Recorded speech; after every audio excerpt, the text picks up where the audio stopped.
जे पुनरावृत्ती नाम जे नाम जप आहे त्या नाम जपाने पुनरावृत्ती सांगितली जाते, तीच पुनरावृत्ती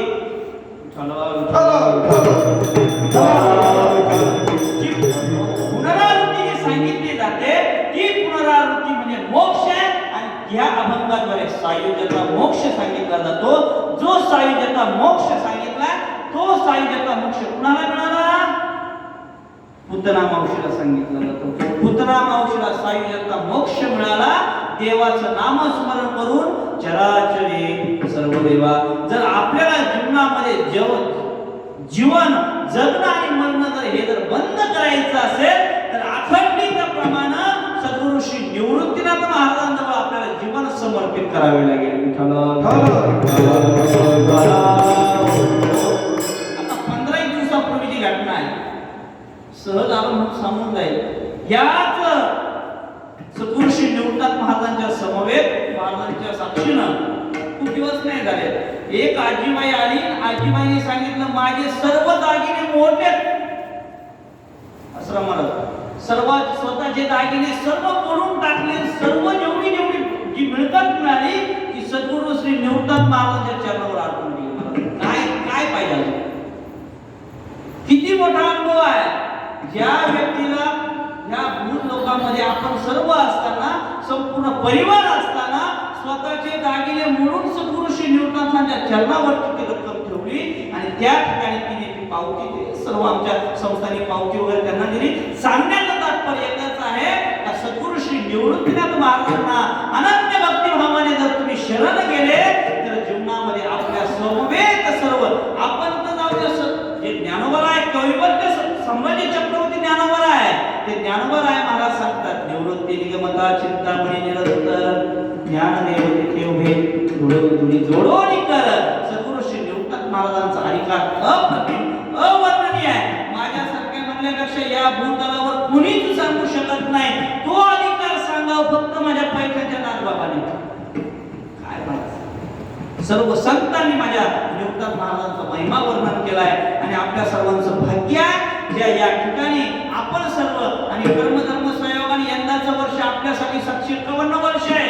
सद्गुरु श्री निवृत्तीनाथ महाराजांचं जयंतीचं वर्ष आहे आणि त्या जयंतीच्या जन्माच्या उत्सवामध्ये आपण सर्वांनी सद्गुरु श्री निवृत्तीनाथ महाराजांच्या या जे काम चालू आहे या कामासाठी आपण सर्वांनी पूर्ण फुलाची पाकळी आपल्याला या ठिकाणी काहीतरी सहभाग नोंदवावा. का सहभाग का नोंदवावा मी सांगत असतो.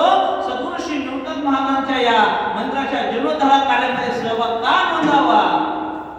जरा माफी मागून बोलून जाईल. आपले मुलं आपले श्राद्ध करतील याची गॅरंटी नाही. आपले मुलं आपले श्राद्ध करतील, वर्ष श्राद्ध दशक्रिया करतील याची शाश्वती आहे का आपल्याला? आहे का? त्या आजी नाही म्हणते तेव्हा हातावरती म्हणते करत करण्याची शाश्वती नाही. जर शाश्वती नसेल तर सद्गुरु निवृत्तीनाथ महाराजांच्या दरबारात आत्ताच सांगावं दादा माझ्या जीवनामध्ये तुमचं नामस्मरण मी सतत करेल पण पुन्हा या भूलोकावर मला जन्म देऊ नको. मला मोक्ष पदाला घेऊन जाण्याकरता या नाथ बाबा सांगतात नाम जपता निवृत्ती नयेची पुनरावृत्ती. परत जन्म मरणाच्या खेपा मला नकोय. याप्रमाणे आपल्याला सांगितलं जातं हे नाम आहे निवृत्तीनाथ महाराजांचं नामस्मरण. फक्त नाम जे नाम आहे निवृत्ती तीर्थाची मायेस अनेक आहे. सगळे तीर्थे निवृत्तीचे पायी तुम्ही पार चारी धामही करून या. पण सगळे लोक सांगतात मला त्र्यंबकला गेले होते का? म्हणजे नाही अगोदर त्र्यंबकला जा. का सगळे तीर्थे निवृत्तीचे पायी. जरा मी वेगळं वाटेल तुम्हाला पण मी बोलून जाईल बघा. जर सगळे तीर्थे निवृत्तीचे पायी असेल तर चारी धामाला जावं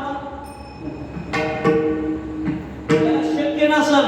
मला म्हटले मला माझे हातपाय चालत नाही. मी सांगतो बाबा तुला चारी धाम जाण्यापेक्षाही ज्या भूलोकावर जेवढे धाम आहे तेवढ्या सुद्धा त्या ठिकाणी जाण्याचं जर पुण्य जर पाहिजे असेल तर माझ्याकडे एक पर्याय म्हणजे काय मी बोलत नाही. सगळे तीर्थे निवृत्तीचे पायी तिथे माझे मना निवृत्तीनाथांच्या समाधीवर आपलं मस्तक ठेवा आणि जर समजा आपली केलेली इच्छा जर आपली जर या आपल्या पूर्ण जी होणार आहे पूर्ण होण्याकरता सद्गुरु सत्पुरुषी निवृत्त महाराजांचं नामस्मरण कराय. नाम जपका निवृत्ती नयेची पुनरावृत्ती ऐसा अनुभव दिवा चराचरे सर्व देवा.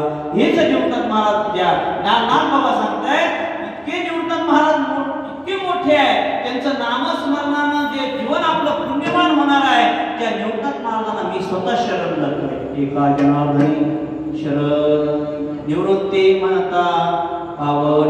निवृत्ती म्हणता जर पावन जर व्हायचं असेल, त्या संतांचं आपण सर्वांनी प्रेमाने एकदा भजन करायचं. बोला.